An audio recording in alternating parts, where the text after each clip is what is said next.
నిన్న మా తన్వి స్వీట్ తినాలనిపిస్తోందేమ్మా అని అడిగింది. ఇంకా సడన్గా ఏం చేయాలా అని ఆలోచిస్తుంటే ఇంట్లో హోల్ వీట్ బ్రెడ్ ఉన్నింది.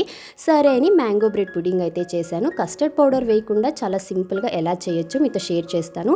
ఒక 2 కప్స్ మిల్క్ని బాయిల్ చేసి ఇది వేడిగా ఉన్నప్పుడు half cup makhana, half cup rolled oats వేసి ఒక 2 స్ట్రాండ్ సాఫ్రన్ కూడా వేసి మిక్స్ చేసి ఇది కంప్లీట్గా చల్లగయ్యాక ఒక మిక్సీ జార్లోకి ట్రాన్స్ఫర్ చేసుకుని ఒక హాఫ్ బాగా పండిన మ్యాంగో వేసి స్వీట్నెస్ కోసం 2 టీ స్పూన్ హనీ యాడ్ చేసి బాగా మెత్తని ప్యూరీ లాగా గ్రైండ్ చేసి తీసుకోవాలి. ఇప్పుడు ఒక బౌల్లో బ్రెడ్ స్లైసెస్ని ప్లేస్ చేసి దీనిపైన గ్రైండ్ చేసుకున్న ప్యూరీని కూడా వేసి బాగా స్ప్రెడ్ చేసుకొని మళ్ళీ దీనిపైన బ్రెడ్ స్లైసెస్ని ప్లేస్ చేసుకొని ఇలా 3 లేయర్స్గా అయితే నేను ప్రిపేర్ చేశాను. ఫైనల్గా మన చాయిస్ ఆఫ్ డ్రై ఫ్రూట్స్ని చాప్ చేసి వేసుకొని ఒక 1 అవర్ పాటు సెట్ అవ్వనిచ్చి తర్వాత పీసెస్గా కట్ చేసుకొని సర్వ్ చేసుకోవడమే. మామూలుగా అయితే ఫ్రిడ్జ్లో పెడితే చాలా టేస్టీగా ఉంటుంది.